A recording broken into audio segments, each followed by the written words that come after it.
를 창조하시니라. 땅이 혼돈하고 공허하며 흑암이 깊음 위에 있고 하나님의 신은 수면에 운행하시니라.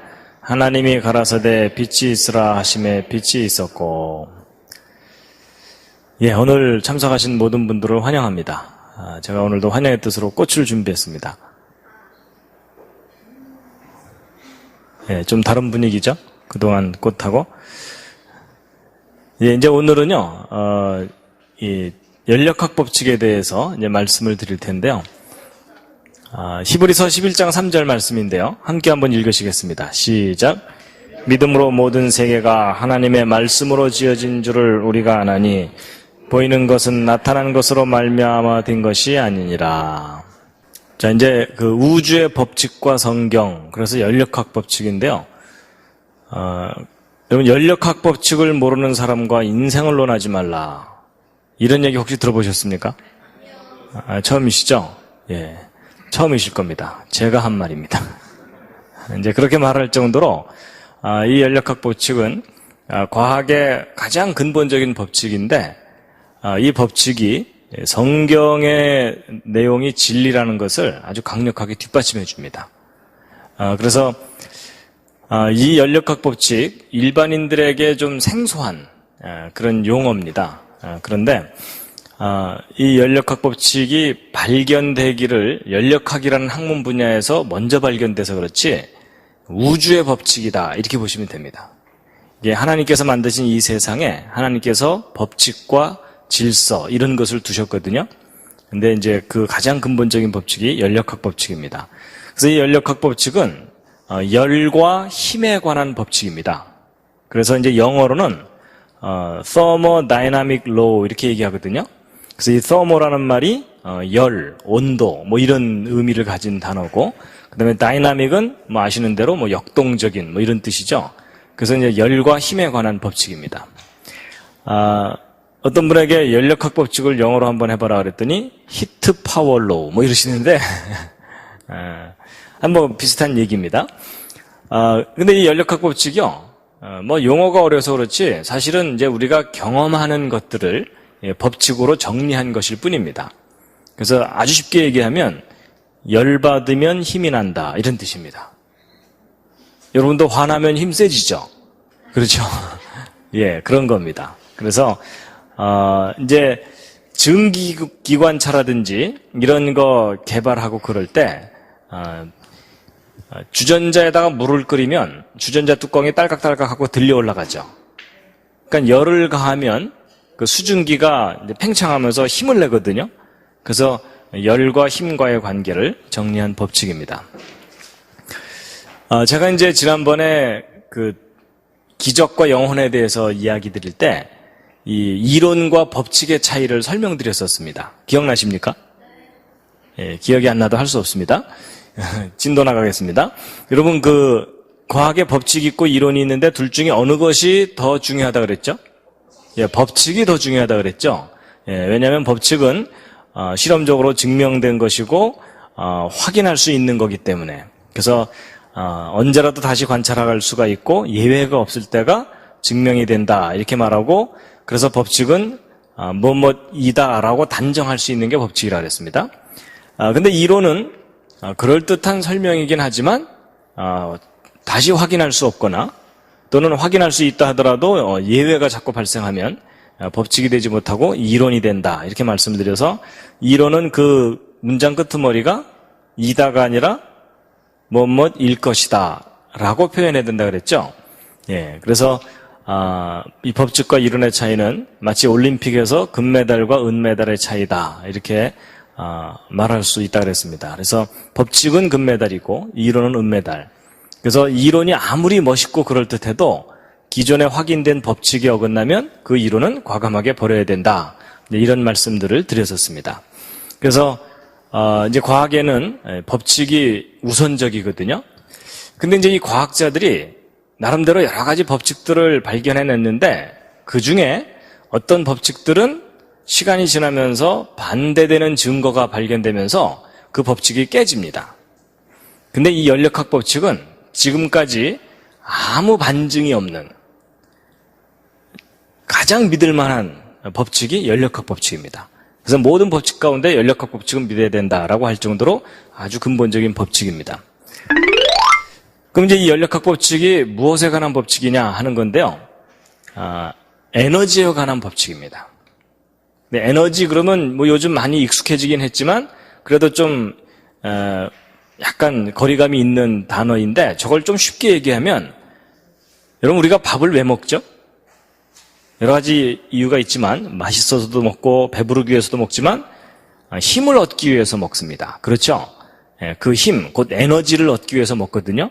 그래서 좀 바꿔 얘기하면 밥에 관한 법칙이다 이렇게 생각해도 뭐 크게 틀리지 않습니다.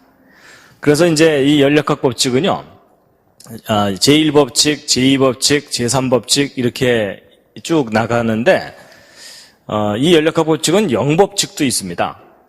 뭐 이 영법칙이 무슨 특별해서 영법칙이 아니고 1법칙, 2법칙, 3법칙 이렇게 하나씩 정하다 보니까 1법칙보다도 더 기본적인 법칙을 나중에서야 이제 정리하게 돼갖고 그럼 얘는 그냥 영법칙으로 하자 뭐 이런 겁니다. 그 중에 이제 오늘은 이제 1법칙과 2법칙을 이제 말씀드리려는 겁니다. 근데 이 연력학 제1법칙은 에너지의 양에 관한 법칙이고 제2법칙은 질에 관한 법칙이거든요. 품질에 관한. 여러분 그 밥을 먹을 때 양이 중요합니까? 질이 중요합니까? 둘 다 중요하죠. 그렇죠? 예. 여러분 아무리 품질이 좋은 음식도 뭐 캡슐 하나 주고서 하루를 버티라 이러면 신경질 납니다. 그렇죠? 그래서 이제 양도 중요하고 질도 중요한데 그런 것처럼 이 에너지에도 양이 있고 질이 있습니다. 그래가지고 자, 첫 번째 법칙은요. 이 에너지의 양에 관한 법칙인데 그 양이 어떻게 된다는 거냐면 보존된다는 법칙입니다. 예를 들면 이제 이런 겁니다. 예전에 그 학교에서 물리 같은 거 배울 때 물이 높은 곳에 있을 때 무슨 에너지가 있다고 배우죠? 위치 에너지가 있다고 배웁니다. 오, 기억이 나시는군요. 예. 근데 이제 이 물을 이렇게 흘려 보내면은 물레방아가 돌아가죠. 물이 떨어지는 그 힘을 이용해서. 그래서 그것이 운동 에너지로 바뀝니다.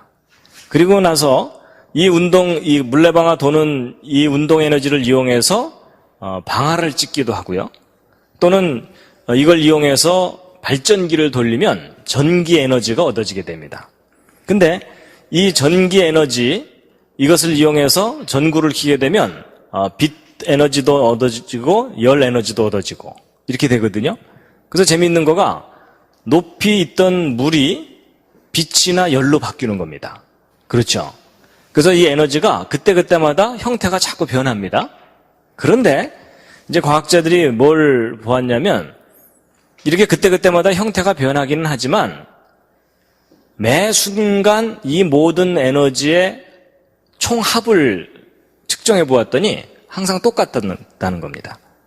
그래서 이제 예를 들면 이런 겁니다. 처음에는 물이 높은 곳에 있을 때 위치 에너지만 있었는데 그 물을 흘려보내서 물레방아를 돌리게 되면 그 일부가 운동 에너지로 변하는 겁니다. 위치 에너지는 줄어들고 그리고 이 운동 에너지를 이용해서 발전기를 돌리면 전기 에너지가 얻어지고 또 이 전기 에너지를 이용해서 전구를 켜게 되면 빛과 열 에너지가 얻어지는데 형태가 이렇게 다양해지긴 했지만 전체 합은 항상 똑같은 겁니다. 그래서 이 에너지가 형태만 변할 뿐이고 총량은 보존된다. 이게 바로 에너지 보존의 법칙입니다. 근데 이제 이 설명을 드리면 뭐가 당연한 거 아니냐 이러실지 모르지만 이게 정말 항상 그런지를 확인하려면 그 에너지를 다 측정을 해봐야 되죠. 그렇죠? 그건 좀 어려운 일인 거 아시겠죠? 그런 건 누가 한다고요? 예, 할 일 없는 과학자들이 열심히 확인을 해봅니다. 그래서 확인을 해봤더니 항상 똑같다는 겁니다. 그래서 바로 이것이 에너지 보존의 법칙입니다. 근데 이제 이렇게 에너지 보존의 법칙 이렇게 말씀을 드리니까 예전에 학교에서 배웠던 것 중에 무슨 보존의 법칙 하나 떠오르는 거 있지 않으십니까? 그게 뭐죠? 예, 백만인의 상식 질량 보존의 법칙이에요. 여러분 이 질량 보존의 법칙은 뭐냐면 어떤 반응이 일어날 때 반응 전의 질량과 반응 후의 질량은 항상 똑같다 이겁니다. 그렇죠? 이게 바로 이제 질량 보존의 법칙이에요. 그래서 그냥 누구나 다 알고 있는 상식이거든요. 근데 여러분 혹시 그거 아세요? 이 질량 보존의 법칙이 깨졌다는 거 아세요? 그런 얘기 못 들어보셨습니까? 옆에 있는 분과 한번 상의해 보시죠. 그게 어떻게 깨졌냐고.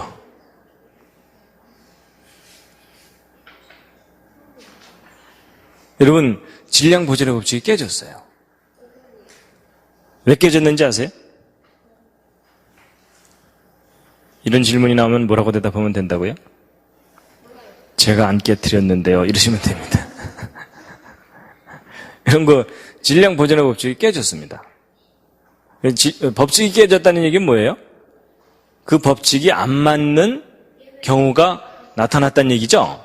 예, 바로 그건데 여러분 이 질량이 보존되지 않는 반응을 발견했어요. 그게 뭐냐면 핵융합이라고 혹시 들어보셨어요? 핵폭발이 아니라 핵융합. 그래서 수소와 수소를 합쳐서 헬륨을 만들거든요.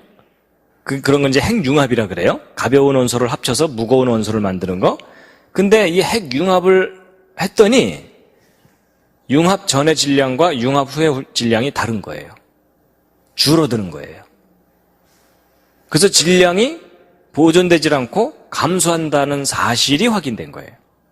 그럼 질량 보존의 법칙이 더 이상 유지되지가 않는 거죠. 그렇죠? 그래서 여러분 질량 보존의 법칙이 깨졌어요. 그 소식 아직 못 들으셨군요.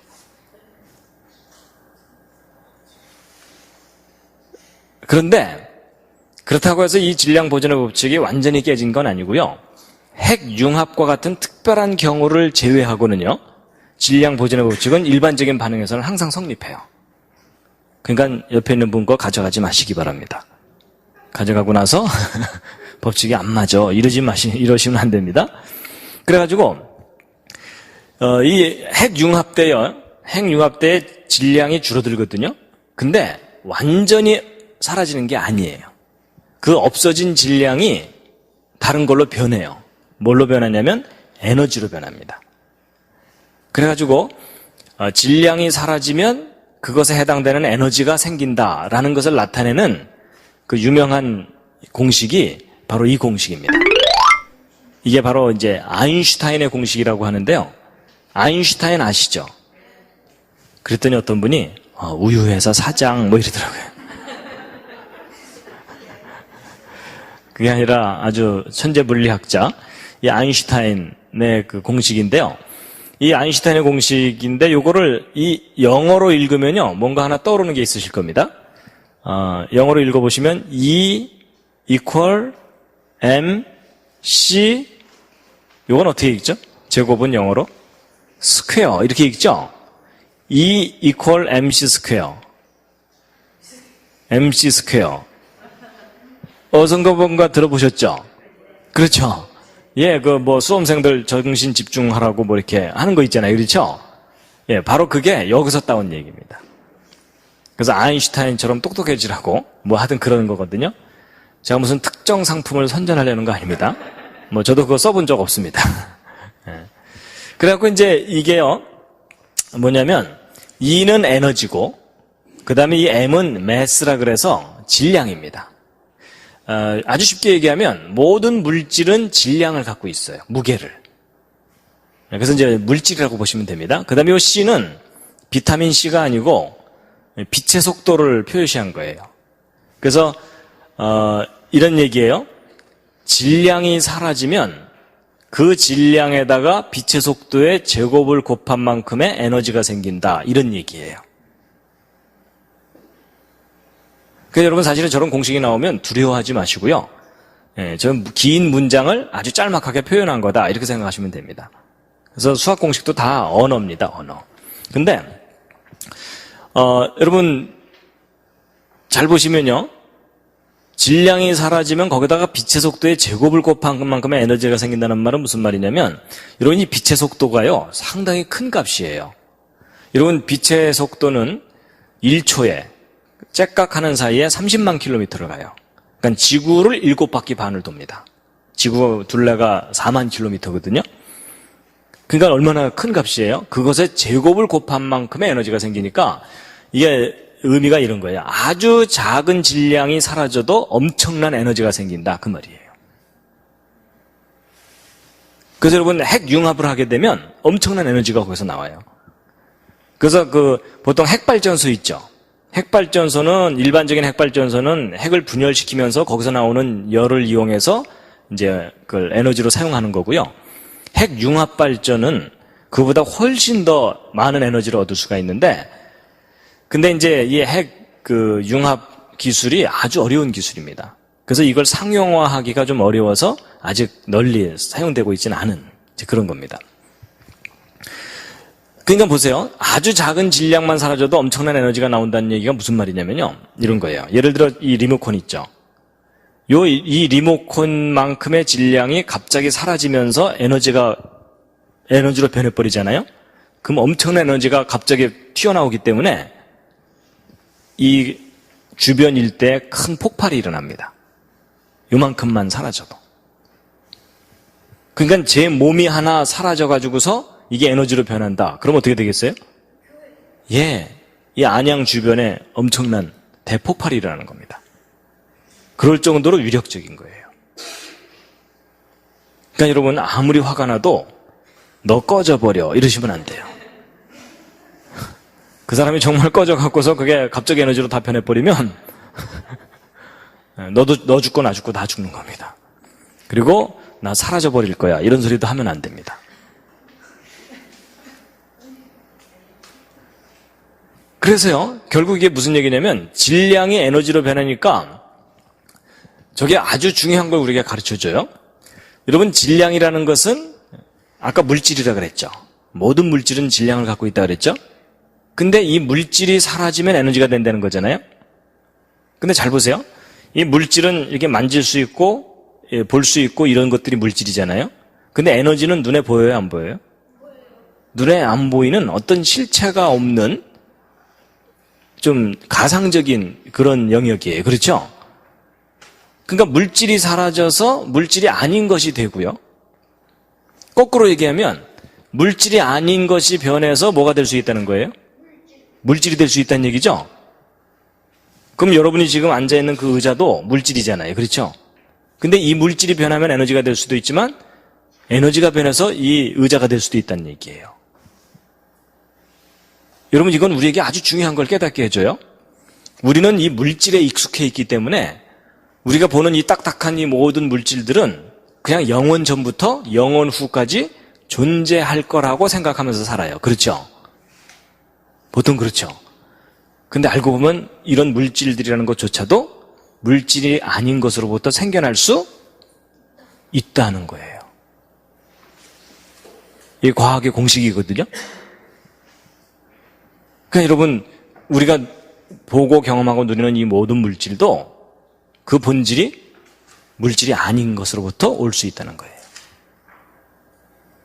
어느 정도 창조에 대한 개념이 좀 열리죠. 그렇죠?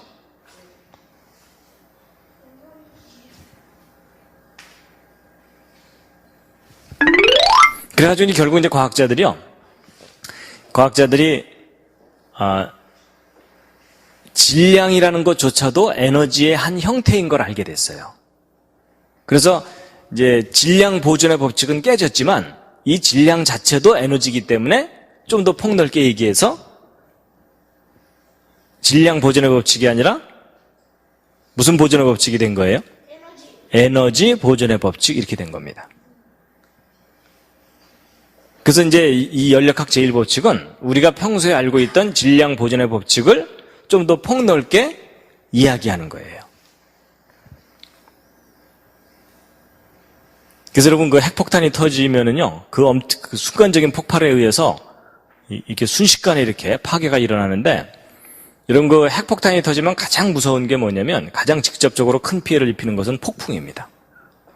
핵폭탄이 뻥 터지면 그 엄청난 폭풍으로 건물들이 순식간에 이렇게 파괴가 되는데, 또 뻥 폭발을 하고 나면은 폭발한 곳이 진공이 되거든요. 그럼 빵 하고 폭발할 때 무너지는데 그래도 남아있는 것들은 이 진공을 메꾸기 위해서 또 역풍이 불어요.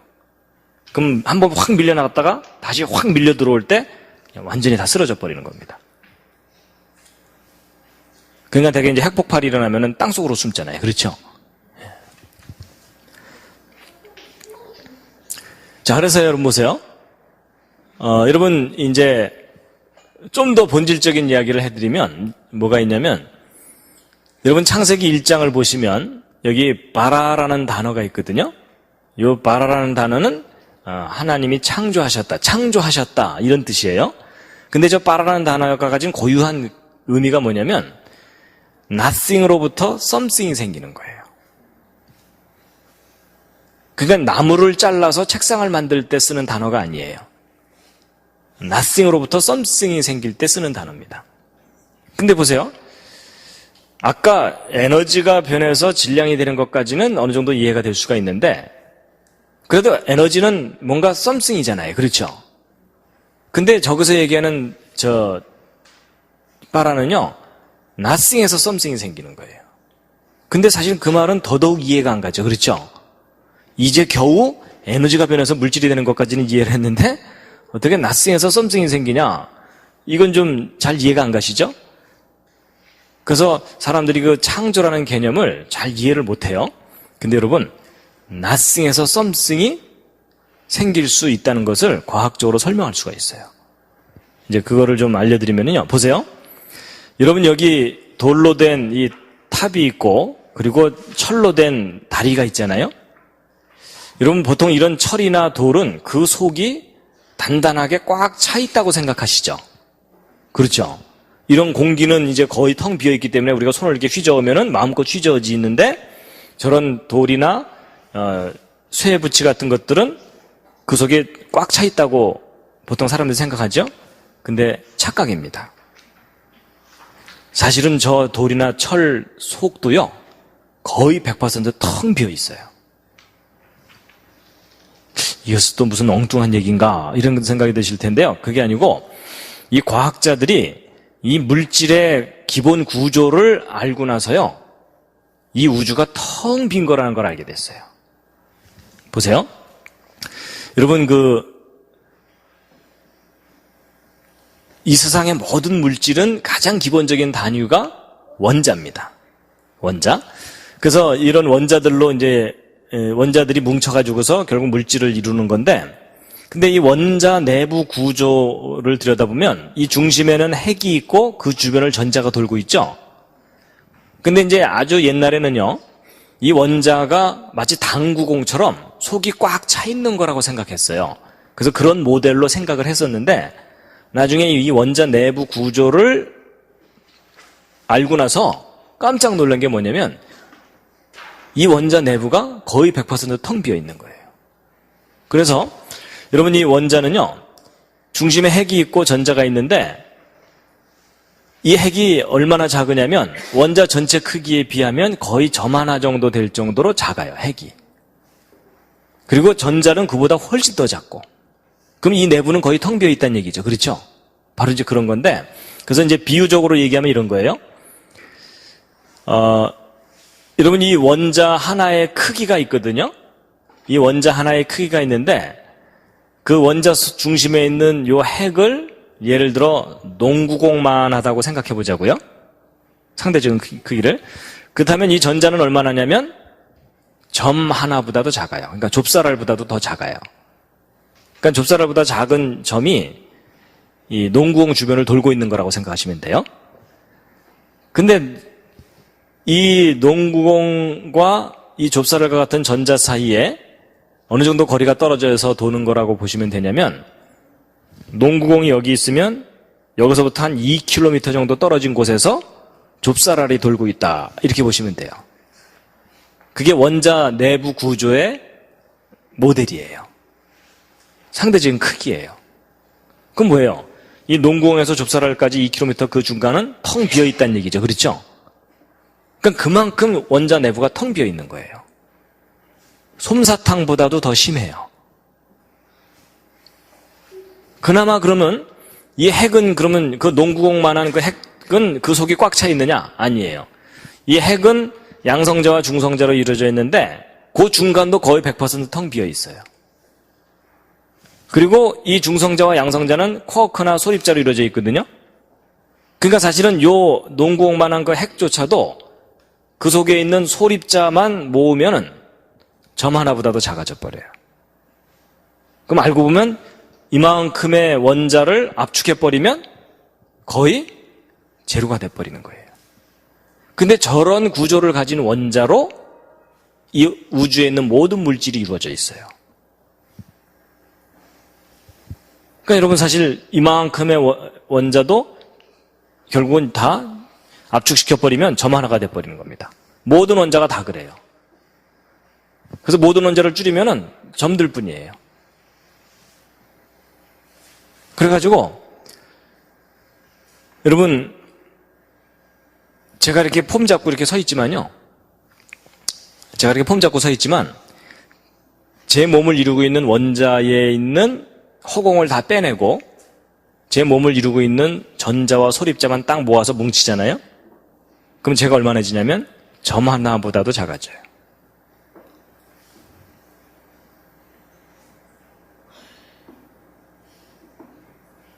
그러니까 제 몸 전체가 사실은 허공인 거예요. 저만 그런가요? 여러분 옆에 앉은 사람도 마찬가지예요.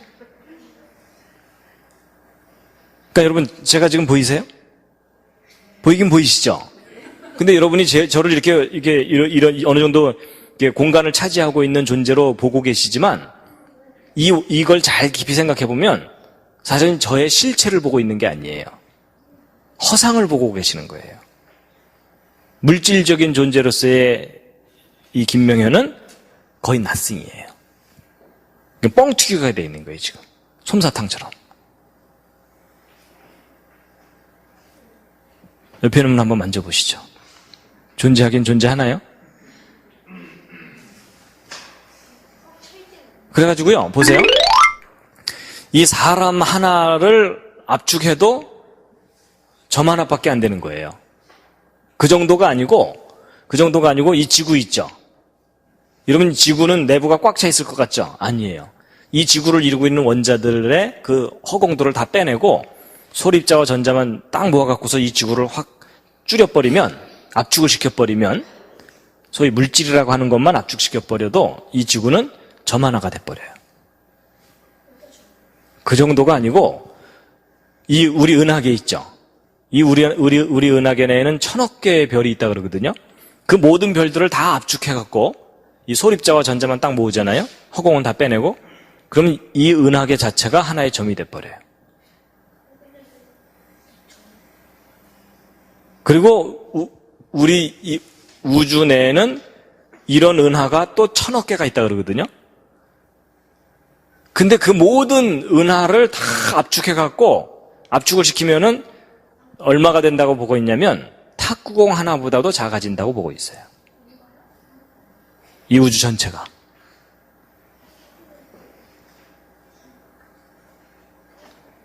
그럴 정도로 이 우주가 텅 비어 있는 거예요.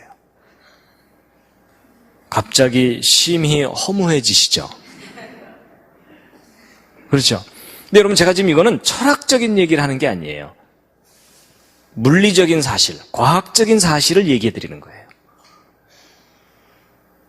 그나마 과학자들이 아직도 모르고 있는 게 뭐냐면 이 모든 물질을 이루고 있는 전자와 소립자 내부가 꽉 차 있는지 비어 있는지를 아직 몰라요. 만약에 그것마저도 그 속이 꽉 차 속이 비어 있으면 어떻게 되는 거예요?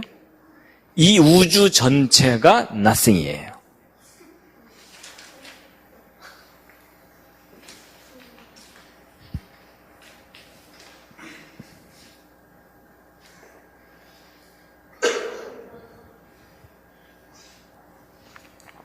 죄송합니다. 너무 허무한 얘기를 해서. 그러니까 여러분, 하나님께서 nothing에서 something을 창조하셨다고 하셨거든요. 사실 이 우주가 본질적으로 nothing이에요. 알고 보면. 제가 이걸 알고 났더니요, 오병이어의 기적이 이해가 되더라고요.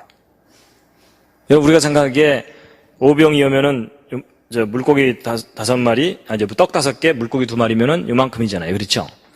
근데 그때 예수님을 따라다니던 사람들이 20세 이상 싸움에 나갈 만한 남자만 5,000명이에요. 그럼 여자, 아이들 합치면 한 2만 명 정도 되는 군중이 있거든요. 2만 명이 먹을 정도면은 여기 가득하게 음식이 있어야 되거든요.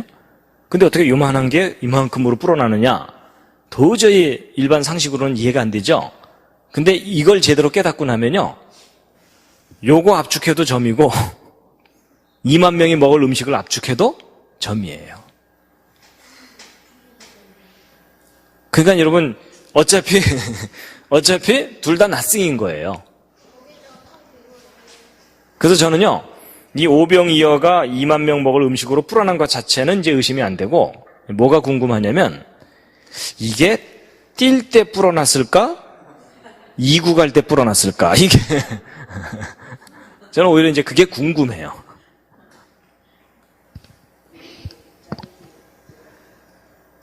그래서 보세요. 아까 그 히브리서 11장 3절 보시면은요. 다시 한번 읽어보시겠습니다. 시작. 믿음으로 모든 세계가 하나님의 말씀으로 지어진 줄을 우리가 아나니 보이는 것은 나타난 것으로 말미암아 된 것이 아니니라.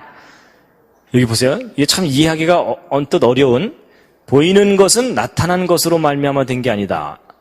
참 이해하기가 어려운 건데 이런 거예요. 그럼 보이는 것은 뭐냐면 우리 눈으로 보는 이 모든 것들이에요. 그렇죠? 우리가 눈으로 보는 이 모든 것들은 지금 현재 나타나 있는 이 상태가 본질이 아니라는 거예요. nothing을 펼쳐놓은 것에 불과하다는 거예요.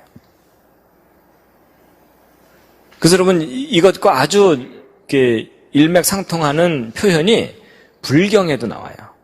그 반야심경이라는 곳에 나오는 대목인데 아마 기억하시는 분이 있으실 거예요. 색즉 시공, 공즉 시색. 기억나세요? 예, 이것도 백만인의 상식 중에 하나입니다. 근데 여러분 이게 무슨 말이냐면 색은 보이는 거죠. 그렇죠? 색은 곧 텅 빈 거라는 거예요. 보이는 것은 텅 빈 거고 텅 빈 것이 보이는 것으로 나타난 거다. 그 말이에요. 그렇다고 지금부터 불경 믿으라 이런 얘기는 아닙니다. 예, 뭔가 이 우주의 본질에 대해서 뭔가를 깨닫고서 표현한 내용입니다. 그러니까 여러분 지금 여기 벽이 이렇게 벽돌이 있고 벽이 있잖아요. 우리는 저거에 가로막혀서 못 지나가죠. 그렇죠? 근데 사실은 저 벽이 내부가 텅 비어 있어요. 근데도 우리는 못 지나가요. 그렇다면 무슨 원리가 있으니까 못 지나가는 거겠죠? 예, 그건 이제 조금 이따 설명드리기로 하고. 그래서 이제 이 우주의 본질이 낫승이라는 것을 나타내주는 그런 이제 비슷한 표현들이 있는데, 욥기서 10장 9절 말씀 함께 한번 읽으시겠습니다. 시작. 기억하옵소서 주께서 내 몸 지으시기를 흙을 뭉치듯 하셨거늘 다시 나를 티끌로 돌려보내려 하시나이까. 여러분 사람의 몸이 이제 티끌이다 이런 얘기인데 저기에는 두 가지 의미가 있어요. 우리 인간이 원래 흙을 빚어서 만들었기 때문에 그 아담을 그러니까 인간이 죽으면 결국은 흙으로 돌아간다 이런 의미도 있지만 또 하나는 뭐냐면 티끌이라는 것은 nothing을 의미하기도 해요. 그렇죠? 그래서 우리가 nothing으로부터 창조되었기 때문에 결국 nothing으로 돌아가는 거다. 이런 의미로 이제 이해될 수가 있고 그와 비슷한 성경 말씀이 또 있습니다. 시편 90편 3절 시작. 주께서 사람을 티끌로 돌아가게 하시고 말씀하시기를 너희 인생들은 돌아가라 하셨사오니. 근데 이제 야고보서 4장 14절을 보면요. 함께 읽으시겠습니다. 시작. 내일 일을 너희가 알지 못하는도다. 너희 생명이 무엇이뇨? 너희는 잠깐 보이다가 없어지는 안개니라. 잘 보세요. 과거에 이곳에는 화려한 옷을 입고 살던 사람들이 왔다 갔다 했었을 거예요. 그렇죠?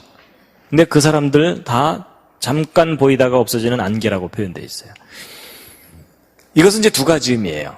시간이 지나갔기 때문에 과거의 존재들이 사라졌다. 이런 의미도 볼 수 있지만 과거에 이곳에 있던 사람들과 이 건물들 알고 보면 저 모든 것들이 nothing이에요. 그렇죠? 그러니까 안개처럼 잠깐 나타났다가 사라져가는 그런 존재들인 겁니다. 그 정도가 아니라 이제 이사야서 40장 15절에 함께 읽겠습니다. 시작.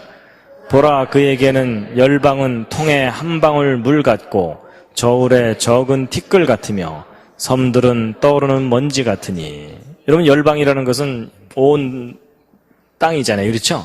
이 모든 땅들이 다 저울에 적은 티끌 같다 이렇게 돼 있는데 이게 사실입니다.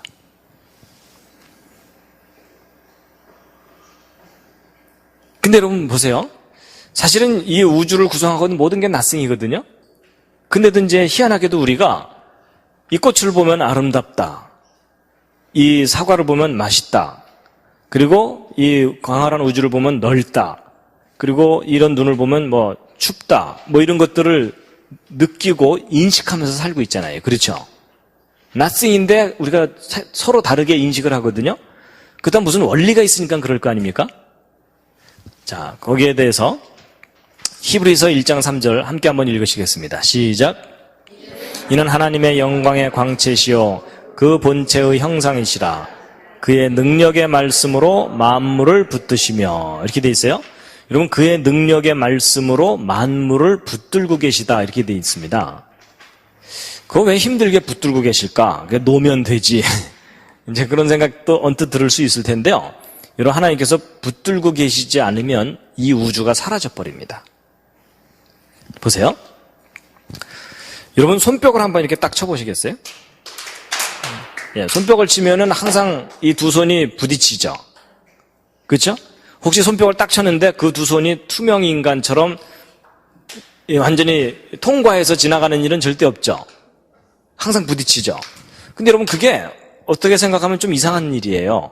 왜냐하면 여러분 아까 말씀드린 것에 의하면 제 이 오른손에 있는 허공을 다 빼내고 이 오른손을 이루고 있는 물질만 모으면 얼마나 해진다는 거예요? 점 하나예요. 그렇죠? 왼손도 마찬가지죠. 점밖에 안 되죠? 근데 여러분 두 개의 점을 공중에 던져서 중간에서 부딪힐 확률 거의 제로예요. 맞죠? 이게 마치 어느 정도 확률보다도 안 되냐면 한국에서 총을 쏘고 미국에서 총을 쐈어요. 서로를 향해서. 그랬더니 총알 두 개가 태평양 중간에서 만날 확률 보다도 엄청나게 작은 확률이 이 오른손에 있는 물질과 왼손에 있는 물질이 부딪힐 확률이에요. 그만큼 우리 손이 텅 비어 있거든요. 그렇다면 우리가 박수 칠 때마다 사실은 부딪혀야 되는 게 아니라 서로 통과해 버려야 돼요. 맞죠? 근데 이상하게 통과하지 않고 매번 부딪히죠. 그 부딪히는 이유가 뭐냐면 물질과 물질이 부딪히는 게 아니에요. 물질들끼리 부딪히는 게 아니고 뭐가 서로 반발을 하는 거냐면 이 필드가 영어로는 필드라 그러는데 장이 반발을 하는 거예요. 자, 이게 무슨 말이냐면요. 이런 겁니다. 여러분 이 사과하고 이 돌멩이가 서로 부딪히면은 사과가 깨지죠. 돌멩이는 멀쩡한데. 그러니까 어떤 건 단단하고 어떤 거는 이렇게 연하거든요.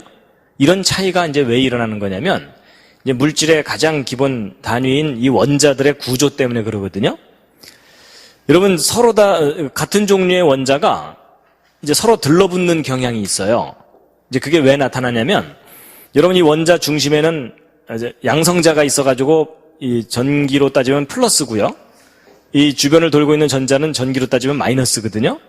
그래서 이 마이너스인 전자가 이제 플러스 주변을 돌고 있는 거예요. 그리고 또 다른 원자도 마찬가지예요. 근데 이제 어떤 현상이 있냐면 이쪽 원자의 플러스하고 이쪽 원자의 마이너스가 플러스하고 마이너스는 서로 잡아당기죠. 그렇죠? 그래서 둘이 서로 그리워하면서 끌어당겨요. 이쪽 플러스하고 이쪽 마이너스도 서로 끌어당기고. 그래서 원자가 서로 멀리 떨어져 있을 때는요, 서로를 그리워하면서 끌어당깁니다. 그래갖고 이 원자가 서로 가까이 가게 돼요. 근데 문제는 얘가 이렇게 가까이 쫙 가잖아요? 가까이 오면은 이번에는 이 플러스하고 이 플러스가 서로 반발을 합니다. 요 마이너스하고 요 마이너스가 서로 반발을 하고. 근데 이 끌어당기는 힘은 멀리서 작용하고 반발하는 것은 가까이서 작용해요. 그러니까 멀리 있을 때는 서로 그리워서 가까이 오다가 아주 가까이 오게 되면 밀어내요. 그러면 얘가 너무 가까이 가지 못하고 어느 정도 거리를 띄우고서 둘이서 함께 붙어 있게 되는 거예요. 그래서 이제 그래프로 따지면 이런 겁니다. 여기 이렇게 푹 파인 이런 그래프인데 얘가 멀리 있을 때는 요 기울기를 따라서 이렇게 굴러 내려오죠. 그렇죠? 근데 가까이 오게 되면 다시 거슬러 올라야 되기 때문에 못 올라가고 여기서 이렇게 내려오다가 띵 이렇게 되겠죠. 그런 것처럼 얘네들이 들러붙게 돼 있어요. 이렇게. 그리고 다른 원자도 역시 마찬가지고. 그래서 잡아당기는 힘과 밀어내는 힘이 절묘하게 균형을 이룬 곳에서 서로 들러붙어 있습니다. 이렇게. 근데 여러분 이게 사람들 사이에서도 작용해요. 여러분 이 물질들마다도요 서로 이 그래프가 다르거든요. 달라가지고 이게 골이 깊은 것은 한번 여기 딱 위치를 하게 되면은 빠져나오기 힘들죠. 이런 물질이 단단한 물질이에요. 근데 어떤 물질들은 약간만 힘을 줘도 왔다 갔다 하죠. 이런 거는 쉽게 늘어났다 줄었다 하는 그런 물질이에요. 그래서 이 원자들 사이에 이 거리가 균형을 이루는 거리가 있어요. 사람들 사이에도 마찬가지인데요. 여러분 낯선 사람이 갑자기 자기 옆에 딱 붙어 앉으면 굉장히 불쾌하죠. 그렇죠? 낯선 사람들끼리는 적어도 한 칸 옆에 앉아야 안정감을 느끼죠. 근데 이제 아주 친한 사람인데 오늘따라 한 칸 더 멀리 앉으면은 그것도 기분 나쁘죠. 마치 그런 거 비슷한 거예요. 그래가지고 이게 안정감을 느끼는 거리라는 게 있거든요. 그런 것처럼 물질들 사이에 다 그런 게 있어가지고 균형을 딱 이루면서 존재하기 때문에 서로 다른 물질들 간에 이런 특성이 달라가지고 어떤 건 단단하고 어떤 건 연하고 이렇게 다른 겁니다. 근데요, 보세요. 결국 이런 물질이 단단하든 연하든 이렇게 물질들이 존재하는 이유는 이 플러스와 마이너스가 서로 잡아당기고 밀고 하는 그런 작용이 있기 때문에 존재하는 거잖아요. 근데 만약에 이 플러스와 마이너스가 어느 날 스위치가 꺼져 버리면 이런 작용들이 없어져 버리죠. 그럼 이 모든 물질이 다 사라져 버려요. 마치 그게 뭐하고 원리가 비슷하냐면 여러분 그 고철 같은 거 취급하는 곳에 어떤 장치가 있냐면 이게 자석인데 전기 스위치를 딱 올리면은 이 끝이 자석이 돼요. 그러면 고철 더미 위에다가 딱 얹어놓으면은 고철들이 막 들러붙죠. 그래서 들러붙은 다음에 이걸 이렇게 들고서 끌고 가가지고서 딴 데다가 이제 놓을 때는 스위치를 딱 내려버리면 서로 언제 붙어 있냐는 듯이 우슬우슬 떨어져 버리죠. 이제 바로 그런 건데 여러분 이렇게 플러스 마이너스라는 요게 있기 때문에 물질들이 서로 들러붙어 있거든요. 근데 만약에 하나님께서 어느 날 저 스위치를 플러스 마이너스 스위치를 딱 꺼버리면 어떻게 되겠어요? 이 물질들이 서로 붙어 있어야 될 이유가 전혀 없죠. 그러면 이 모든 물질이 다 사라져 버리는 거예요. 그러니까 여러분 우리가 지금 이렇게 몸을 가지고 있고 살고 있는 이유가 뭐냐면 하나님께서 바로 이런 원리를 두셨기 때문에 우리 몸이 이렇게 유지되는 거거든요. 근데 하나님께서 어느 날 없던 일로 하자 이러면서 스위치를 딱 내려버리면 이 온 우주가 사라져 버려요. 그래서 이 물질들 사이에 이 필드라는 게 있어가지고 그것들이 서로 작용해서 밀어내기도 하고 들러붙어 있기도 하고 단단하기도 하고 연하기도 하고 그런 겁니다. 그래서 여러분 우리가 이렇게 지금 현재 이 모든 것들을 이렇게 느끼는 거가 하나님께서 두신 어떤 원리가 있기 때문에 느끼는 거지 그 원리의 스위치를 딱 꺼버리면 사라져 버리는 겁니다. 그래서 다시 한번 읽어보시겠습니다. 시작.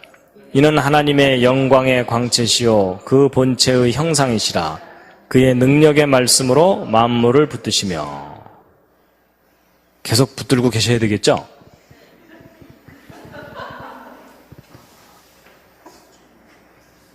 그래서 여러분 사실 우리가 이렇게 막 숨 쉬고 이렇게 살고 있지만요. 하나님께서 원리와 법칙을 두셨기 때문에 우리가 존재하는 거지. 어느 날 없던 일로 하자 그러면 싹 없어지는 겁니다. 그래서 그와 비슷한 이제 말씀들이 성경 곳곳에 있는데요. 이사야서 40장 17절, 18절 함께 읽으시겠습니다. 시작.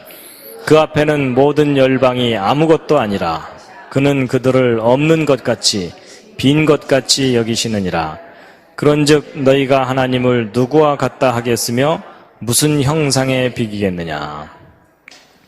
여러분, 여기 지금 가득 메우고 있는 이 건물들이요, 이 모든 것들이 사실은 텅 빈 거라는 거예요.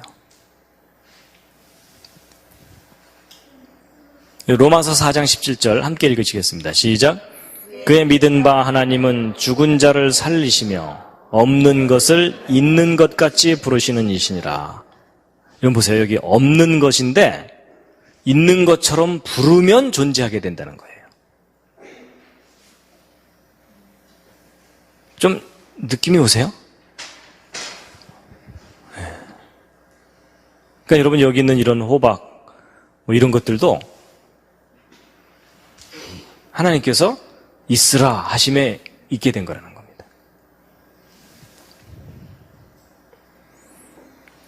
자, 함께 읽겠습니다. 시작.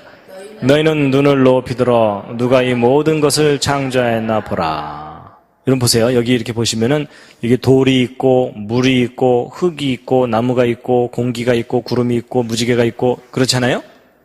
근데 여러분, 우리가 이렇게 느끼고 만지고 경험하는 이 모든 것들이 사실은 본질적으로 nothing이에요. nothing인데 하나님께서 something인 것처럼 펼쳐놓으신 거예요. 어떤 원리와 법칙을 두사.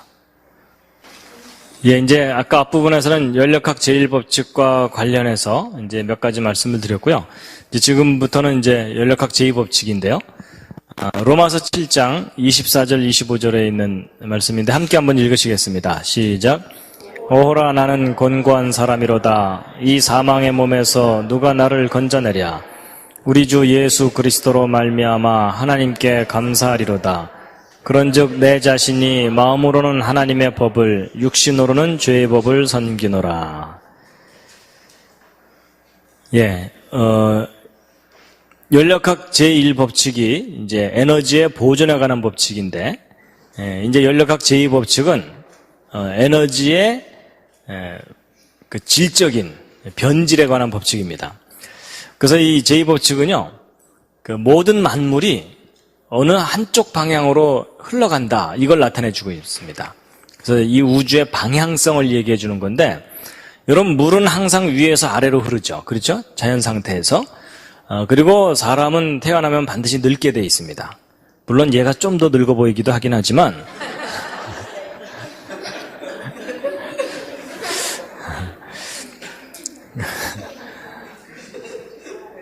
뭐 늙은 할아버지가 갑자기 어린아기가 되는 일은 만화에서나 가능한 일이지 현실 세계에서는 가능하지 않거든요. 그래서 이 우주가 어느 한쪽 방향으로 간다, 이걸 나타내주는 법칙입니다. 그래서 이제 이것을 우주의 방향성 또는 시간의 화살 뭐 이렇게 표현하거든요. 예. 여러분, 이게 활을 쏘면 화살이 그 쏘는 방향으로만 가잖아요. 그렇죠? 예. 그래서 사람도 늙고 이제 그런 겁니다. 그래서 이 연력학 제2법칙은 그 에너지가 변질된다는 법칙입니다. 그래서 여러분, 그 잔잔한 물에다가 돌멩이를 던지면 이게 파문이 일잖아요. 그렇지만 그 파문이 계속 유지되는 게 아니라 다시 소멸돼 버리죠. 그렇죠? 그래서 처음에는 이렇게 높고 낮고 이게 높낮이가 있다가 시간이 지나면서 점점 이렇게 이제 높낮이가 없어져 버립니다. 근데 여러분, 이렇게 높낮이가 있을 때 이 높은 쪽에서 낮은 쪽으로 물이 흘러내려가면서 물레방아를 돌리게 되죠. 그렇죠? 그래서 이 높낮이가 있어야만 뭔가 움직임이 일어날 수가 있어요. 여러분, 생명이라는 것은 움직이는 특징이 있잖아요. 그렇죠? 예. 근데 움직임이 없어지면 그 생명체가 죽게 되죠. 그래서 살아있는 것이 죽는 쪽으로 이렇게 간다, 이런 개념입니다. 그래서 여러분, 커피도 뜨거운 커피 이렇게 타두고 나면 식어버리죠. 미지근한 커피 옆에 두고서 한참 공부하다 보니까 펄펄 끓더라, 이런 절대 안 일어납니다. 그래서 항상 어느 한쪽 방향으로 이렇게 흘러가는 법칙입니다. 그래가지고 이 연력학 제2법칙은요, 여러 학문 분야에서 다양하게 표현을 하는데, 이 고전 연력학은 이 증기기관차 이런 거 관련해서 연구하던 사람들이 이제 그 분야에서 어떤 법칙을 이제 깨달은 거예요. 이 고전연력학적인 표현은 에너지는 항상 소모된다 이런 거예요. 그래서 아까 그 물이 높은 곳에 있을 때 위치 에너지가 있다 그랬죠. 근데 이 물을 흘려 내려보내면은 운동 에너지로 변하긴 하지만 위치 에너지 자체는 제로가 돼버리죠. 그래서 에너지가 이렇게 소모되는 거예요. 근데 이제 이렇게 얘기하면 이제 어떤 분들은요, 아니 이게 왜 소모되긴 왜 소모되냐? 이 물을 다시 퍼 올리면 천이라는 에너지를 다시 얻을 수가 있잖아요. 그렇죠? 그러면 에너지가 소모된 게 아니라 다시 회복되는 거니까 소모되지 않는다는 거잖아요. 근데 여러분 세상에 공짜가 어디 있어요? 여러분 이 물을 위로 퍼 올리려면 에너지가 필요하죠? 근데 이제 과학자들이 뭘 측정해보고 계산해봤냐면 이 아래쪽에 있는 물을 이 위로 퍼 올릴 때 얼마만큼의 에너지가 소모되는지를 측정을 해본 거예요. 그랬더니 안타까운 사실은 항상 천보다 큰 에너지가 필요한 거예요. 그러니까 천을 얻기 위해서 천보다 더 큰 에너지를 소모해야 되는 거니까 결국 손해예요, 이익이에요? 결국은 항상 손해예요. 그러니까 에너지는 흐르면 흐를수록 손해가 나는 거예요.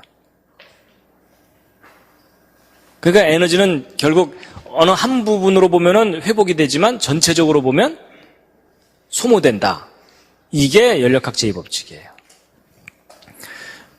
그래서 여러분 이 물레방아는요, 높은 곳에 있는 물을 낮은 곳으로 흘려내려 보내면서 돌잖아요. 그와 똑같은 원리로 우리가 살고 있는 거예요. 여러분 우리가 좋은 음식을 먹은 다음에 가끔 가서 힘을 주죠. 그렇죠? 근데 이 먹을 때 들어오는 것하고 힘줄 때 나가는 것 사이에 에너지 차이가 있어요. 이 차이를 이용해서 우리가 살아가고 있는 거거든요. 그래서 우리 인생이 물레방아하고 원리가 똑같아요. 그래서 가능한 한 에너지가 많은 음식을 먹기 위해서 사람들이 애쓰고 있죠. 그렇죠? 그런 겁니다. 그리고 이제 이런 것도 있어요. 여러분 요즘 자전거들은 뭐 건전지로 이 불을 밝히지만 옛날에는 이제 건전지가 귀하니까 요 발전기 다른 자전거 기억나십니까? 그렇죠? 옛날 자전거들. 그래서 이제 저녁에 어두워지면은 요 발전기 머리 부분을 바퀴에다가 딱 붙이면 바퀴가 돌아가면서 발전기 머리가 돌아가면서 이제 전기가 얻어져요. 그래서 그걸 가지고서 이제 불을 켜는데 천천히 가면 불이 흐리고 빨리 달리면 밝아지고 뭐 이런 거 기억나실 거예요, 어른들. 근데 이제 이 맹구가 이걸 가만히 보다가 기가 막힌 아이디어를 생각해낸 거예요. 뭐냐면 이 발전기에서 나오는 전기로 불을 켤 게 아니라 이 전기를 뒤로 끌어다가 뒤에 모터를 돌리면 뒷바퀴 돌아가겠죠. 뒷바퀴 돌아가면 앞바퀴도 돌아가죠. 앞바퀴 돌아가면 전기가 다시 얻어지죠. 그럼 이 전기로 다시 뒷바퀴를 돌리면 되겠죠. 그럼 이게 무슨 말이냐면 한 번 페달만 싹 밟아주면 그 다음은 이제 자동으로 계속 자전거가 가겠죠. 그러면 서울에서 페달 한번 딱 밟아주면 부산까지 공짜로 갈까요? 절대로 그럴 수 없죠. 그게 왜 그러냐면 여기서 페달을 한 바퀴 돌려주면 그 돌린 만큼 전기가 생기질 않아요. 효율이 아주 적어요. 뭐 10% 20%밖에 전기가 안 생겨요. 그리고 이 모터를 또 그나마 100% 못 돌리고 그러니까 한 바퀴 이렇게 돌아오면 처음에 가했던 에너지가 중간에 다 새버려요. 그러니까 또 페달을 또 밟아야 되는 거예요. 그래서 이 에너지는 사용하면 사용할수록 자꾸 흩어지고 소모된다. 이게 법칙이에요. 그래서 우리가 계속 페달을 밟고 살아야 돼요. 그래서 이제 에너지도 그렇지만 어떤 차 같은 것도요. 새 차를 사고 나서 한참 타다 보면은 고물차가 돼버리죠. 여러분 고물차를 사서 끌고 다니다 보니까는 점점점 새 차가 되더라. 이런 일은 절대로 안 일어납니다. 맞죠? 예, 바로 그거예요. 그래서 이제 여러분 집도 처음에 담을 이렇게 쌓으면은 시간이 지나면 무너지잖아요. 벽돌을 아무렇게나 놔뒀는데 저절로 자기가 담이 되더라. 이런 일은 절대 안 일어납니다. 그래갖고 질서가 무질서해지는 쪽으로 가지 무질서가 저절로 질서가 되지는 않는다는 겁니다.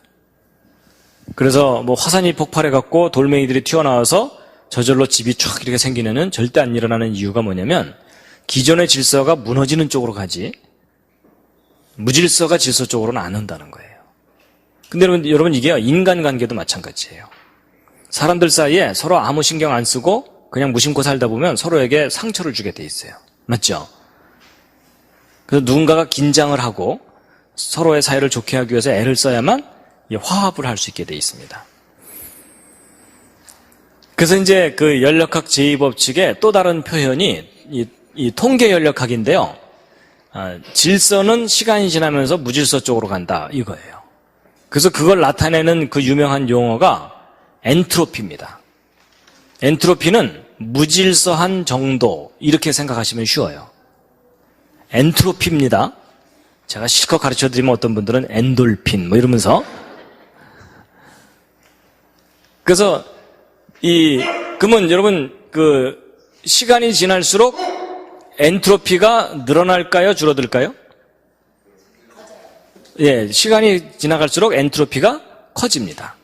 그러니까 무질서가 증가한다는 거예요. 그래서 여러분 지금 이렇게 의자가 처음에는 반드시 있었지만 사람들이 와서 지내다가 나가면 이 의자가 흐트러지죠. 그게 자연현상이에요. 그러니까 아무렇게나 놔뒀는데 사람들이 들어와서 무심코 일하다가 나가면은 저절로 반듯해지더라. 이런 일은 절대로 안 일어납니다. 밥 먹고 나면 항상 설거지 해야 되죠. 그렇죠? 그냥 안 하고 그냥 쌓아놓으면 저절로 설거지가 되면 얼마나 좋겠어요. 그런 일 안 일어납니다. 그리고 한 달 동안 머리를 안 감았는데 늘 감은 듯한 머리더라. 이런 일도 절대로 안 일어납니다. 우리가 끊임없이 빨래를 해야 되고 끊임없이 청소해야 되는 이유가 뭐냐면 그냥 이렇게 자연스럽게 지내다 보면은 무질서가 자꾸 늘어나는 게 법칙이에요. 그러니까 사실은 이 연력학 법칙이요. 여러분이 평소에 경험하는 것을 이제 법칙으로 정리해 놓은 것일 뿐이에요. 그 공부하는 것도 마찬가지예요. 여러분 우리가 이 공부를 한다는 것은 이 지식의 질서를 이렇게 형성하는 일이거든요.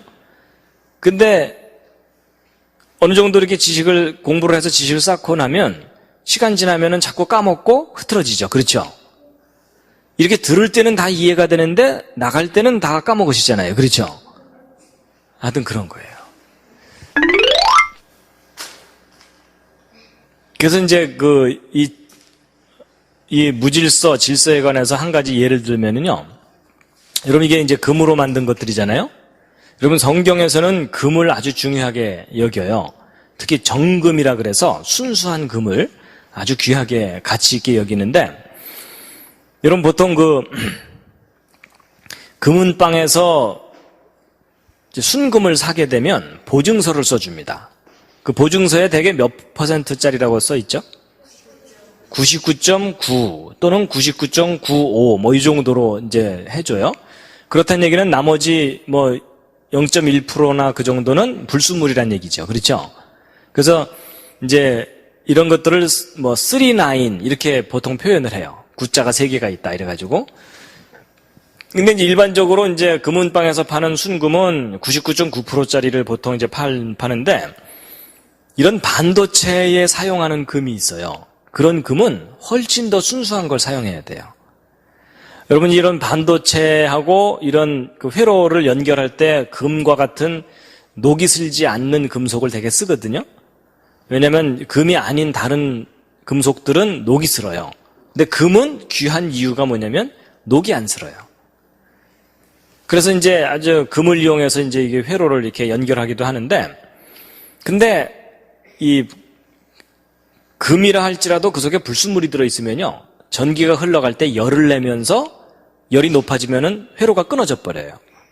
그러니까 이런 반도체나 이런 데 적용하는 금은요, 훨씬 더 순수한 금을 써야 돼요. 그래서 99.9%짜리를 더 순수하게 99.99999 뭐 이런 식으로 만들어서 사용해요. 근데 여러분 이렇게 순도를 높이려면 불순물들을 빼내야 되죠. 그렇죠? 근데 여러분 이 불순물들이요, 좋은 말 할 때 안 나와요. 그래서 저 불순물들을 빼내야 되는데 저 뭐 핀셋으로 빼낼 수도 없고 너무 조그마니까. 그래서 이제 이걸 어떻게 빼내냐면요, 여러분 이 금을 순수하게 만드는 방법이 있어요. 가장 기본적인 방법이 뭐냐면 뜨겁게 가열한 다음에 때리면 돼요. 그러면 순수해져요. 이게 왜 그러냐면요. 여러분 이제 이 금속을 가열을 하면 녹이 더 잘 슬어요. 근데 금은 가열을 해도 녹이 안 슬거든요. 그럼 이제 뜨겁게 가열을 하면은 이 금 속에 들어있는 불순물들이 녹이 슬게 되는데, 녹이 쓴다는 얘기는 산소하고 결합해서 산화물이 된다는 뜻이에요. 근데 보통 여러분 쇠붙이 같은 것이 녹슨 것을 이렇게 보시게 되면 부슬부슬 부스러져 나오죠. 그래서 대개 이게 녹이 슬면 딱딱해져요. 그러면 이제 뜨겁게 가열하면은 불순물들만 녹이 슬어서 딱딱하게 비스켓처럼 되거든요. 그럼 그걸 두들기면 어떻게 되겠어요? 금은 연하니까 안 떨어져 나오는데 딱딱한 것들은 떨어져 나가죠. 그렇죠? 그러면서 불순물이 빠져나가면서 순수해지는 거예요. 근데 여러분 이게 아이들 키울 때하고 원리가 똑같아요. 그 아이들이 아주 꼬맹이 때는 부모 말을 잘 듣다가 이제 바깥에 나돌아다니기 시작하면서 친구들한테 거짓말 배워줘, 뭐 나쁜 말 배워줘 이러잖아요. 그렇죠? 그래서 이제 오염이 되잖아요. 그럼 그 아이를 다시 순수하게 만들려면 어떻게 해야 돼요? 때려야 돼요. 때리면 나쁜 생각과 나쁜 말들이 빠져나가요. 그렇죠? 그러면서 순수해져요. 너무나 잘 통하죠. 그렇죠?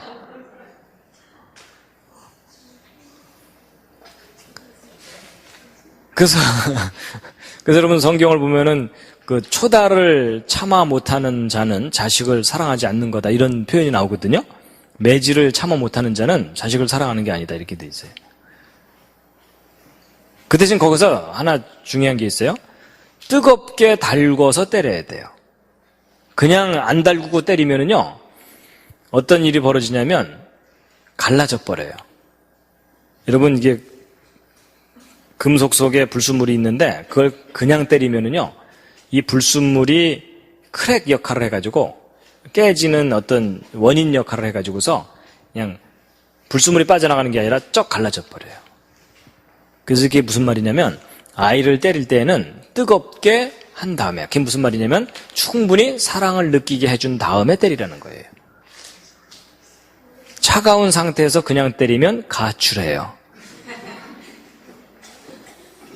그래서 여러분 희한하게도 물질 세계의 원리하고 인간의 정신 세계의 원리가 서로 아주 잘 통해요. 그러니까 얘들아 맞아야 순수해진단다.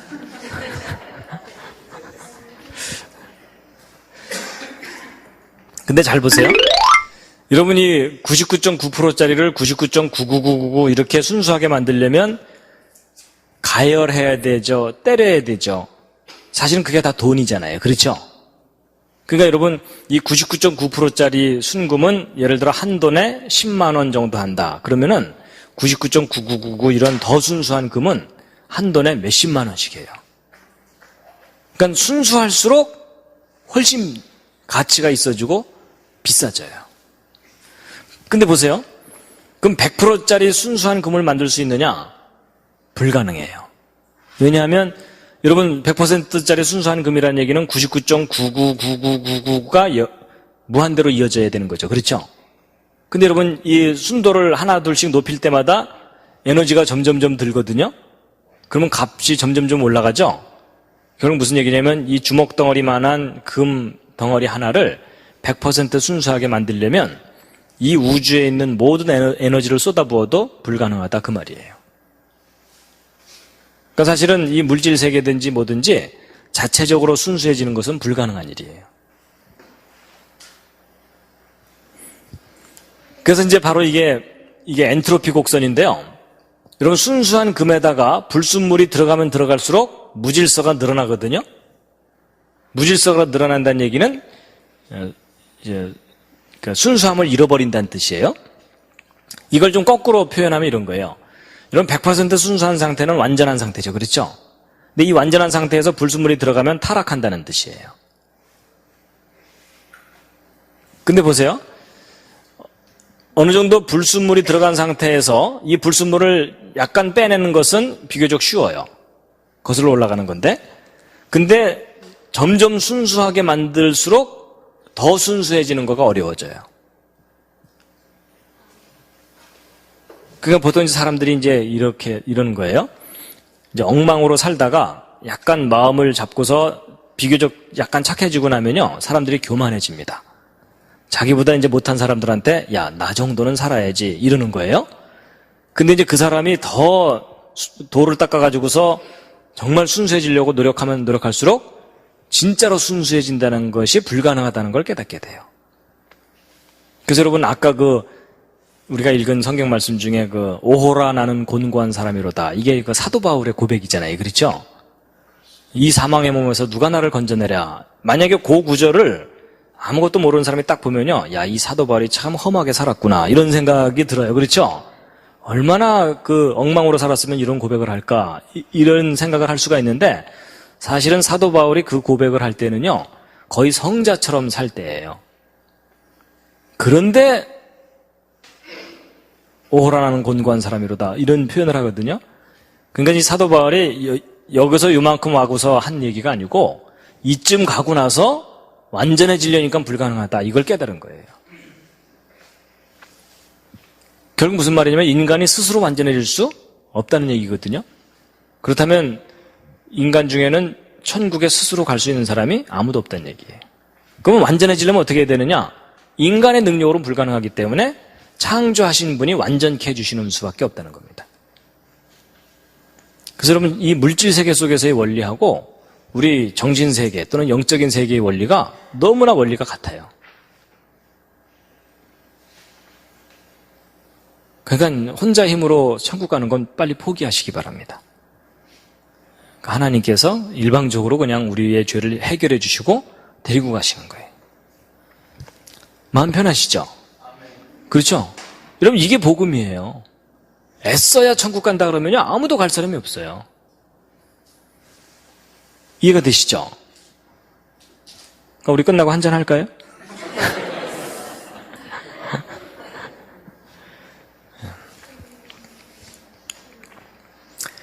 자, 여러분, 이 연력학 제2법칙이 아주 중요한 걸 해결해줘요.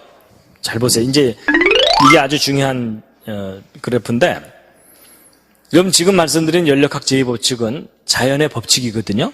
이 우주 안에 있는 기본적인 법칙이에요. 근데 이 법칙, 제2법칙의 의미가 뭐냐면 시간이 지나갈수록 질서가 점점 무너진다, 이런 얘기죠. 그렇죠. 근데 여러분, 우리가 그동안 학교에서 열심히 배웠던 진화론은 뭐냐면 과거에 무질서한 상태에서 시간이 지나면서 점점 질서가 있는 상태로 변해간다, 그 얘기죠. 그래서 분자덩어리가 점점 진화돼서 사람과 같이 이렇게 정교한 작품으로 변했다, 이게 진화론이잖아요. 여러분 잘 보세요. 과학의 가장 기본적인 법칙하고 진화론이 정면으로 반대가 돼요. 그럼 여러분, 서로 반대되는 얘기를 하고 있다면 법칙과 이론 둘 중에 어느 것이 더 중요하다 그랬죠? 법칙이 중요하다 그랬죠? 그러니까 법칙에 근거해서 이론을 평가해야 된다 그랬죠? 그렇게 본다면 진화론은 맞는 이론이에요? 틀리는 이론이에요? 철저하게 틀리는 이론이에요. 그래서 여러분, 그래서 학자들 중에 이런 얘기를 하는 사람이 있는 거예요. 연력학 제2법칙 하나만 정확하게 알아도 진화론이 왜 기본적으로 잘못됐는지를 알 수 있다, 이런 표현을 하는 거예요.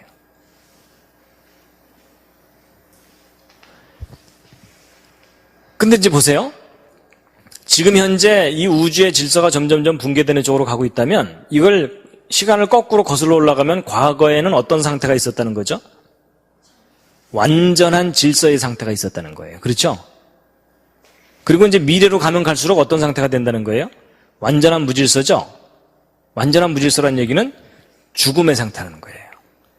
그래서 이 우주는 완전한 상태에서 불완전한 상태로 무너져 내려가고 있는 거예요. 근데 여러분, 성경을 보면은 맨 처음에 하나님께서 보시기에 심히 좋았더라 하는 완전한 상태가 있었다 그러죠?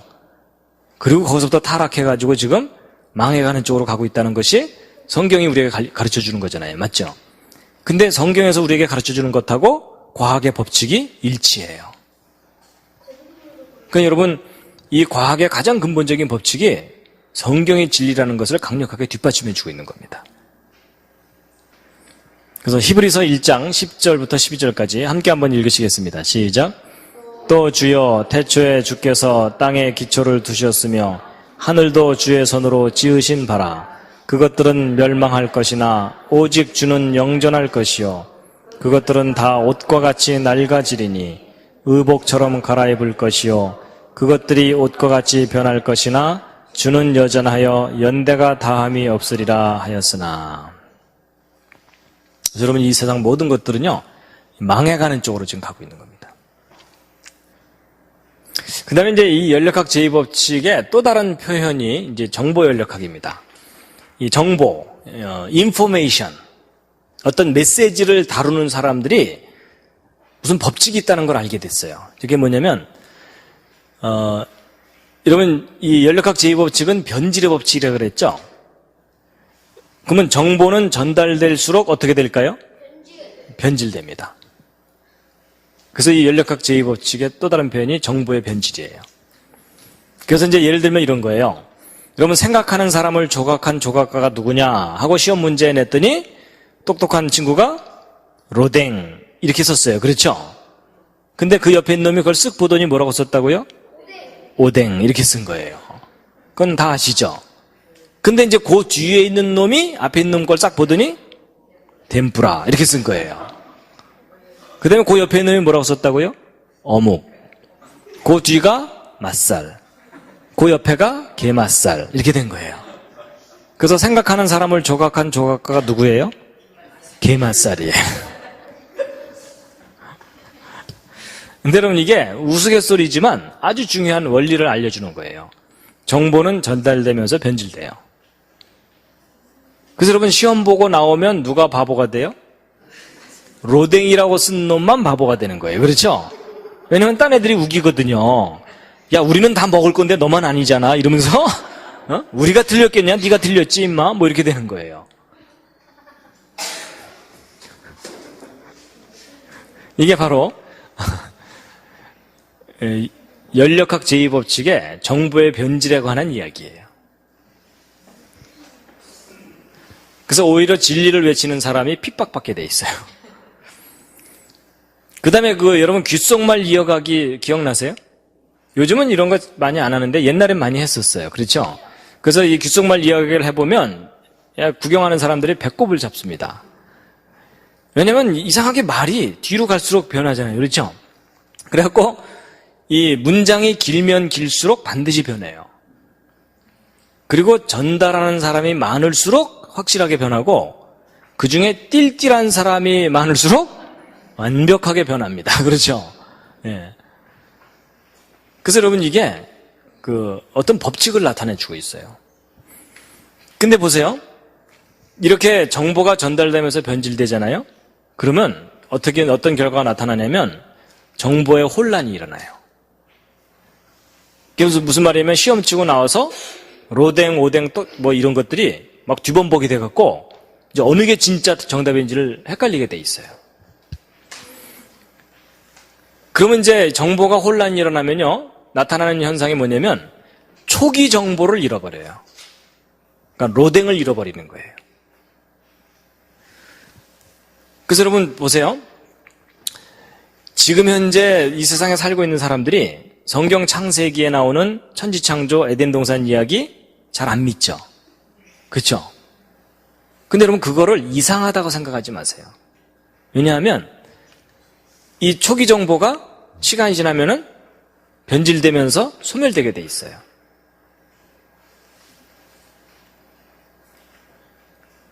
그러니까 사실 여러분과 제가 성경 창세기에 기록된 내용을 역사적인 사실로 그리고 인류 최초에 있었던 일이라고 믿는 것 자체가 거의 기적 같은 일이에요. 그래서 오늘날 사람들이 안 믿잖아요. 심지어 신학교에서도 이거를 역사적인 사실로 안 가르치는 경우가 간혹 자주 있어요. 이상한 데 가서 신학하고 공부하고 오면 이게 무슨 역사적인 사실로 믿을 수 있겠느냐 뭐 이런.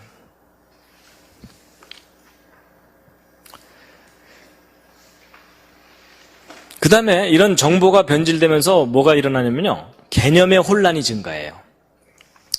여러분, 우리가 볼펜이라는 것에 대해서 서로 이해가 달라서 싸우는 일은 거의 없어요. 그렇죠? 근데 중요한 의미를 가진 단어일수록 그것을 이해하는 그 방법이 서로 다르기 때문에 그거 가지고 서로 싸웁니다. 그래서 여러분, 사랑, 이게 얼마나 중요한 단어예요. 그렇죠? 근데 사랑에 대한 이해가 사람마다 다 달라요. 그렇죠? 그래서 사랑한다니까 이러면서 싸우잖아요. 더 심하게 싸우잖아요. 그 다음에 여러분, 죄라는 개념에 대해서 상당히 혼란스러워져 있어요. 여러분, 죄가 뭐라 그랬죠? 하나님의 말씀에서 벗어나는 게 죄예요. 근데 오늘날 사람 중에 그걸 가장 중요한 죄라고 생각하는 사람이 어디 있어요? 대부분은 그렇지 않죠. 그 다음에 이제 행복이 뭐냐? 예전에는 좀 고상한, 가난해도 웃으면서 사는 게 행복한 거다. 뭐 이런 식으로 생각했는데 요즘은 행복의 가장 큰 기준이 뭐예요? 네가 어찌 그걸 알았느냐? 예. 오늘날은 행복의 첫 번째 기준이 거의 돈이 돼버렸어요. 맞죠? 여러분, 그만큼 우리가 변질된 세상을 살고 있는 겁니다. 그 다음에 예전에는 진리에 목숨을 걸었는데요. 요즘은요, 진리가 밥 먹여주냐. 요즘은 밥그릇에 목숨을 걸어요. 그래서 여러분 보세요. 이렇게 초기 정보를 잃어버리고 개념의 혼란이 증가하면 가치관의 붕괴가 일어나게 돼 있어요. 그 다음에 이제 또 이 연력학 제2법칙에 의해서 가장 심하게 변질되는 게 종교예요. 가장 혼란스러워지는 게 종교고요. 여러분, 이 세상에 얼마나 다양한 종교가 있어요. 그렇죠? 자기를 재림예수라고 우기는 사람들이 꽤 많은 거 아시죠? 나는 재림예수다 이러면은 그 옆에 있는 사람이 난 널 보낸 적이 없다 이러면서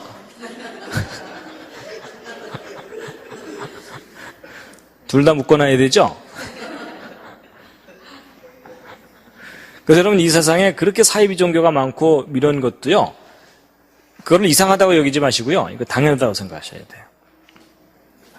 그리고 항상 가짜가 진짜를 몰아내게 돼 있어요. 짝퉁이 정품을 몰아내게 돼 있고. 그래서 정품을 지키는 일이 그렇게 어려워요. 그래서. 근데 여러분, 이제 이 모든 것들이 다 변질되지만 변하지 않는 게 있어요. 변하지 않는 게 있습니다. 정말 영원한 게 있습니다. 이사야서 40장에 있는 말씀 8절인데 함께 읽으시겠습니다. 시작. 풀은 마르고 꽃은 시드나 우리 하나님의 말씀은 영영이 서리라 하라. 그래서 이제 한 가지 좀 이제 말씀드릴 게 뭐가 있냐면요. 이제 이 성경에 관한 건데요. 여러분, 아까 그 정보연력학 법칙에 의하면 정보는 전달되면서 변질된다 그랬죠. 그럼 여러분, 그게 상당히 심각한 문제를 제기합니다. 그게 뭐냐면, 여러분, 우리가 가지고 있는 이 성경은요, 번역본이에요. 그렇죠? 그러면 이제 원어로 쓰여 있는, 히브리어로 쓰여 있는 이 원본도 사실은 진짜 원본은 다 소멸됐어요. 우리는 사본만 갖고 있어요. 필사본만. 근데 여러분, 필사본이라는 것은 이게 직접 글로 써서 옮겨 적은 거거든요. 근데 여러분, 이렇게 뭔가를 옮겨 적어봐서 아시지만 옮겨 적을 때마다 틀리죠. 짧은 거라면 그래도 비교적 안 틀리는데 문장이 길수록 복잡할수록 반드시 틀리게 돼 있어요. 그럼 이제 어떤 심각한 문제가 생기냐면 정말 우리가 가지고 있는 이 필사본이 원본과 똑같겠느냐 이런 거예요. 여러분, 점 하나만 잘못돼도 의미가 전혀 달라지는 게 문장이잖아요. 그렇죠? 그래서 예를 들어 성경 원본에 예수를 믿어야만 구원을 얻는다. 우리는 그렇게 알고 있잖아요. 근데 만약에 원본에는 예수를 믿어도 구원을 얻는다. 이렇게 돼 있다면 우리가 그동안 그 하나 때문에 얼마나 많이 서로 치고받고 싸웠어요. 그렇죠? 그러니까 하나만 틀려져도 의미가 달라지는데 과연 이 성경이 완벽하게 보존됐겠느냐 이런 의구심이 들거든요. 그래서 이제 그걸 좀 점검을 해볼 텐데요. 여러분, 이제 고서 검증이라는 게 있습니다. 우리가 가지고 있는 사본이 정말 원본과 동일한 것이라고 할 수 있는지를 검증을 하는 거예요.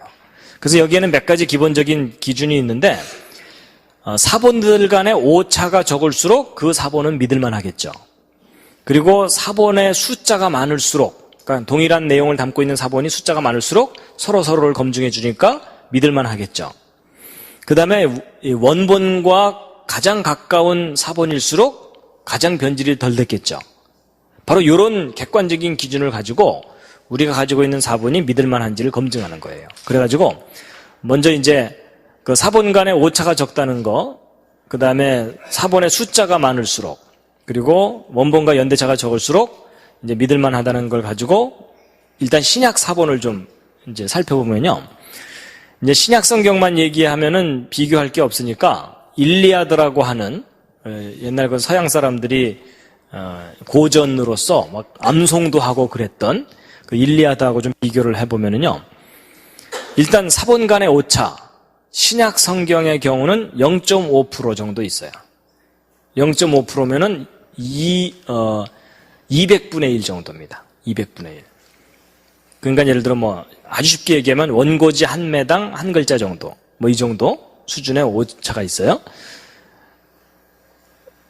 여러분 그 성경이 완전하다는 것은 원본이 완전하다는 거지 사본은 불완전한 점이 있을 수 있습니다. 그 다음에 이제 일리아드는 5% 정도예요. 그러니까 20글자당 하나 뭐 이 정도겠죠? 쉽게 생각하면. 근데 어쨌든 신약 성경이 그 유명한 일리아드보다도 10배나 정확하게 잘 보존돼 있어요. 그 다음에 이제 사본 숫자는요, 신약 성경이 2만 권이 넘고 일리아드는 600권 정도예요. 그러니까 사본 숫자만 보더라도 신약 성경이 40배나 더 많아요. 그러니까 풍부하게 많기 때문에 서로가 검증이 되니까 더 믿을만 하겠죠? 그 다음에 이제 연대 차이. 그 신약 성경의 경우요, 이제 원본은 AD 40년에서 100년 요 기간 동안에 기록된 건데, 우리가 지금 현재 가지고 있는 가장 오래된 신약 성경 사본은 AD 125년 경쯤인데, 적게는 25년에서 많게는 80년 정도 차이니까 평균 한 50년 정도 차이죠. 그렇죠?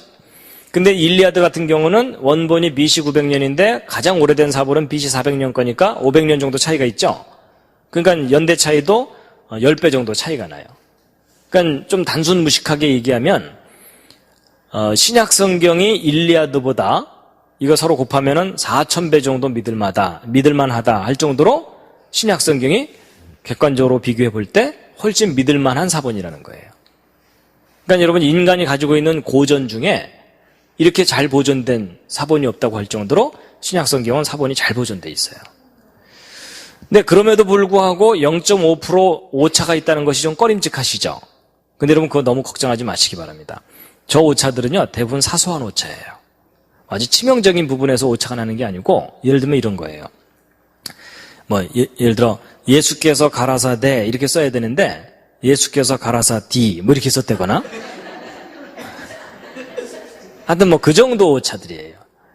대부분이. 그러니까 그거는 그리고 또 이제 그게 뭐 모든 사본이 마태복음 몇 장 몇 절이 예수께서 가라사디 이렇게 돼 있는 게 아니고 대부분은 예수께서 가라사대 이렇게 돼 있는데 일부만 예수께서 가라사디 이렇게 돼 있다는 거예요.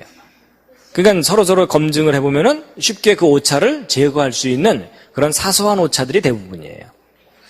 그러니까 그렇게 교정될 수 있는 오차를 다 제거하고 나면 저 오차 비율은 훨씬 줄어들어요. 그러니까 정말 지극히 믿을 만한 기록이 신약사본이에요. 근데 이제 어쨌거나 오차는 있긴 있잖아요. 그렇죠? 예. 근데 이제 문제는 신약성경이 아니라 구약사본이에요. 여러분 신약과 구약 중에 어느 것이 더 오래된 사본이에요? 구약이죠. 그렇다면 어느 것이 더 많이 변질될 가능성이 있어요? 구약이죠. 더 오래됐으니까. 그렇죠? 그러니까 여러분 신약성경이 아무리 정확하게 보존돼 있어도 그것의 근거가 되는 구약사본이 변질이 심하면 신약사본 잘 보존된 것은 별로 의미가 없을 수가 있어요. 그렇죠? 그래서 이제 구약사본을 이렇게 볼 텐데요. 여러분 구약 경우는요. 원본이 기록된 것은 모세오경부터 말라기까지 한 1000년 기간 동안에 구약 원본들이 기록됐어요. 그런데 얼마 전까지 사람들이 가지고 있던 비교적 믿을 만한 이 구약 성경 사본이 마소라 사본이라 그래가지고 마조레 텍스트라고 하는 거였어요. 그래서 구약 거의 전체를 담고 있는 사본이거든요. 근데 그게 AD 900년경 거예요. 요때 필사해 놓은 거예요. 근데 여러분 이 구약의 제일 마지막 원본인 말라기하고만 비교해 보아도 1300년이나 차이가 나잖아요. 그럼 여러분 사실 1300년이나 시간 간격이 있으면 이 기간 동안 얼마나 내용이 변질됐는지 검증할 길이 없어요. 맞죠? 그래서 오랫동안 사람들이 이 구약 성경 사본의 이 완벽한 보존에 대해서 의문을 가졌었어요. 정말 이게 원본하고 똑같을까? 뭐 이런 거예요. 그 성경의 신뢰도에 대해서 많은 의문이 있었는데, 여러분 20세기 최대의 고고학적 발견이라고 할 만한 것이 있었는데, 그게 뭐냐면 사해 사본이 발견된 거예요. 여러분 이스라엘의 그 사해, 이 사해는 소금기가 하도 많아서 사람이 이렇게 둥둥 든답니다. 저도 한번 가서 빠져보려고 그러는데 아직 안 가봤습니다. 근데 이 사해 근처에 이 황량한 곳에 이 동굴들이 좀 있거든요. 이런 동굴 속에서 발견된 사본이에요. 그래가지고 1947년에 이 사해 주변에서 이제 첫 번째 그 사본이 발견됐는데, 이거 사본 발견한 스토리가 재밌어요. 그 목동이 그 양이나 뭐 이런 염소 이런 걸 치다가 잃어버린 거예요. 한두 마리를. 그러니까 이제 걔네들을 찾으러 다녀야 되는데, 얘네들이 이런 동굴 속에 들어가 있을 수도 있잖아요. 그러니까 이제 이 목동이 이 돌멩이를 들고 저 동굴마다 이렇게 던져 넣은 거예요. 아무것도 없으면 돌 떨어지는 소리만 들릴 거고, 만약에 거기 양이나 염소가 들어있으면 돌 떨어지는 소리 때문에 놀라서 매 이러면은 들어가서 이제 꺼내오면 될 거고, 돌을 던졌는데 사자가 어흥 그러면 잽싸게 도망가면 될 거고, 그래갖고서 이제 돌멩이를 여기저기 이렇게 던지면서 다녔는데, 바로 여기에요, 요거. 바로 요 동굴 여기다가 돌멩이를 딱 던져 넣었더니 이 돌이 떨어지는 소리가 조금 다른 거예요. 무슨 뭐 그릇 같은 것에 부딪히는 소리가 난 거예요. 그래갖고 저 안에 뭐가 들어있구나 이래가지고서 들어가 봤더니 이런 항아리가 있는 거예요. 근데 항아리 뚜껑을 딱 열어봤더니 그 속에 뭐가 이렇게 들어있는데, 근데 문제는 이 목동이 까막눈이라 이게 얼마나 중요한 건지를 모르는데, 어쨌든 뭔가 들어있으니까 꺼내갖고 나와갖고 이걸 이제 어디다 팔든지 그랬겠죠. 근데 그게 이제 돌아다녔는데, 발견한 것이 돌아다니고 있었는데, 어느 학자가 어디선가 그걸 발견한 거예요. 그 열어봤더니 뭐 너무나 소중한 게 들어있잖아요. 이거 어디서 났느냐 수소문을 해봤더니 사해 주변의 동굴에서 발견됐다는 얘기를 듣고, 그 다음에 이제 이 사해 주변을 막 이잡듯이 뒤진 거예요. 그랬더니 어떤 동굴들 속에서 막 사본들이 무대기로 나온 거예요. 그래서 이 사본들을 다 모아봤더니 놀랍게도 구약 성경 전체가 발견됐는데, 에스더서인가 에스라서만 빼고 다 발견됐다 그래요. 근데 놀라운 사실은 이 사본이 발견될 때에 이 사본만 발견된 게 아니라 이 동굴에서 생활하던 사람들의 유물까지 다 발견되고 또 다른 기록들도 함께 발견됐기 때문에, 이런 유물이나 이런 것들을 자세하게 분석해 봤더니 이게 예수님 당시쯤에 기록된 사본이에요. 그래서 이 동굴 안에서 발견된 여러 가지 유물들인데, 요 왼쪽 아래 거가 좀 수상하죠. 이 참빛이 여기서. 그래서 우리 조상님들이 저기까지도 갔나 뭐 이런 생각도 이제 해봤는데, 어쨌거나 근데 여러분 이 사해 사본이 바로 예수님 당시쯤 사본이거든요. 그럼 여러분 우리가 그동안 가지고 있던 마소라 사본하고 거의 1000년 기간 차이잖아요. 그렇죠? 그럼 이제 우리가 뭘 해보면 되는 거예요? 이 사해 사본과 마소라 사본이 얼마나 서로 다른지를 확인해 보면 되잖아요. 그렇죠?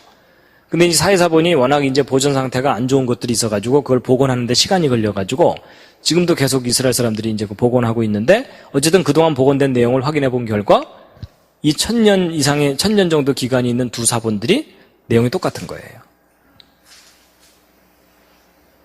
그러니까 이 성경이 너무나 완벽하게 보존되어 있는 걸 확인하는 거예요. 그래서 사해 사본 연구하는 사람들이 깜짝 놀라는 거예요.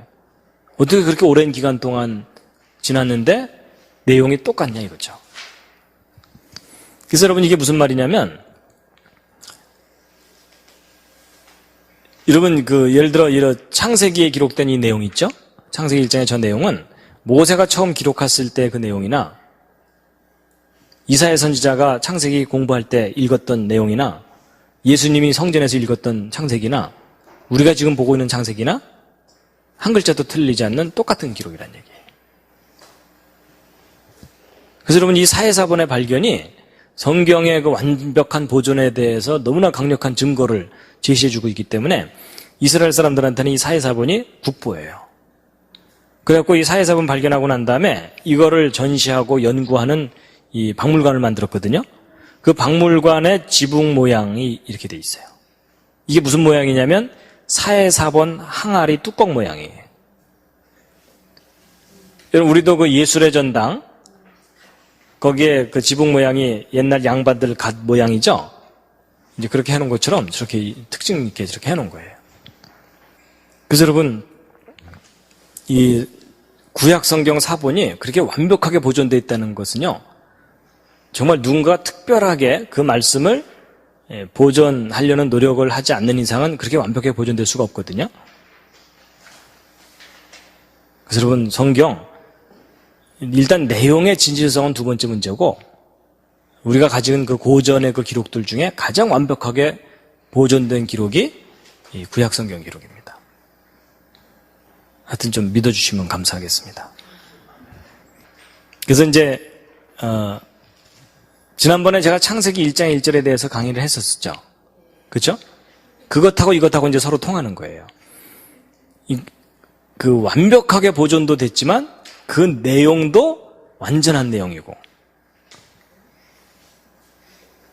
근데 이제 이렇게 구약 성경의 기록들이 한 글자도 틀리지 않으면서 완벽하게 보존될 수 있는 이유 중에 하나가 이 수학적인 특징이 있어서 그 숫자를 검증해 보면 제대로 베꼈는지 안 베꼈는지를 확인해 볼 수가 있거든요. 그런 것들이 모두 복합적으로 작용해 갖고 성경이 완벽하게 보존된 겁니다. 그러니까 사실 정보 연력학적인 관점으로 볼 때 구약 성경이 완벽하게 보존된 건 거의 기적 같은 일이에요.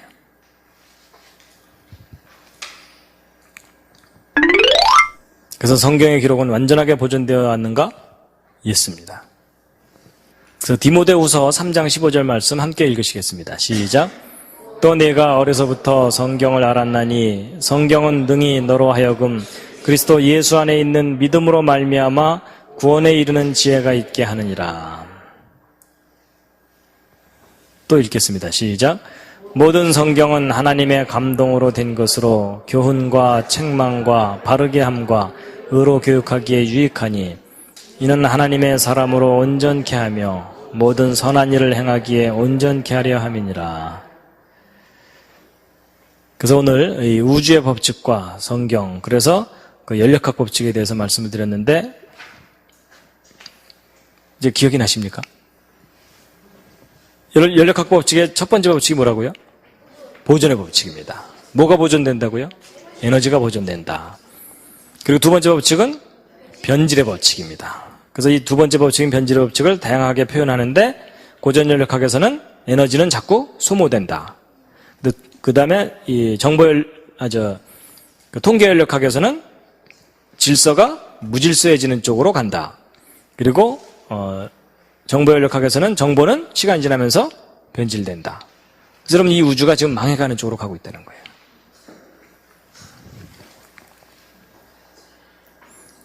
여러분 연력학 법칙을 모르는 사람과 인생을 논하지 말라라고 말할 만하죠. 그렇죠. 예. 여러분 이런 내용을 모르면요, 우리가 지금 누리고 있는 이 모든 게 영원한 거라고 착각을 하게 돼 있어요. 그렇죠. 그리고 또 뭐가 있냐면요, 이 사탄이 사람들을 속여요. 야, 너희들이 열심히 지혜롭게 하면은 낙원이 건설될 거다. 너희들 스스로 낙원을 건설할 수 있을 거다. 이런 거예요. 그래서 여러분 요즘 생명복제 뭐 이런 거 있죠. 여러분 이게 철학의 문제예요. 이 생명을 복제하는 것이 가능하냐 불가능하냐 이런 기술적인 문제가 아니고요, 철학의 문제인데, 여러분 오늘날 생명복제를 자꾸 시도하려는 이유 중에 하나가 뭐예요? 우리 장기 고장나면 바꿔치기 하면서 영원히 살려고 노력하는 거잖아요. 그렇죠? 지금은 수명을 연장하는 정도지만 기술이 더 발달하면 우리 인간의 힘으로 계속 영원히 살아갈 수도 있을 거다라면서 지금 가고 있잖아요. 그렇죠? 여러분 그거에 속으면 안 돼요. 여러분 인간은 절대로 창조자가 아니기 때문에 인간의 힘으로는 영원히 못 살아요. 근데 누군가가 자꾸 속삭이는 거예요. 너희들이 노력하면 영원히 살 수 있을 거야. 하나님 의지하지 마. 너희들끼리 잘해봐. 뭐 이런 거거든요. 여러분 절대 안 됩니다. 마지막 꽃다발입니다. 수고 많으셨습니다. 예. 그래서 여러분, 제가 이렇게 오늘 열심히 얘기했지만 여러분이 다음 시간까지 이 내용을 기억할 거라고는 제가 기대를 안 합니다. 예, 이 변질의 법칙에 의해서 예, 이게 자꾸 무너지거든요. 그렇죠? 그래서 우리가 자꾸 반복해야 되는 이유가 그거예요. 예, 무너지면 또 쌓아 올리고 무너지면 또 쌓아 올려야 유지가 됩니다. 이해가 되셨죠? 그래서 여러분요, 이 강의 들으시면은요, 듣고 나서 이해가 됐다, 나 다 안다 이러시면 안 돼요. 이거 듣고 나신 다음에 반드시 가셔갖고 누군가를 붙잡아 놓고 복습을 하셔야 됩니다. 제발 내 얘기 좀 들어줄래? 이러면서 꼭 복습을 해야 자기 거가 됩니다. 잠깐 기도하고 마치겠습니다.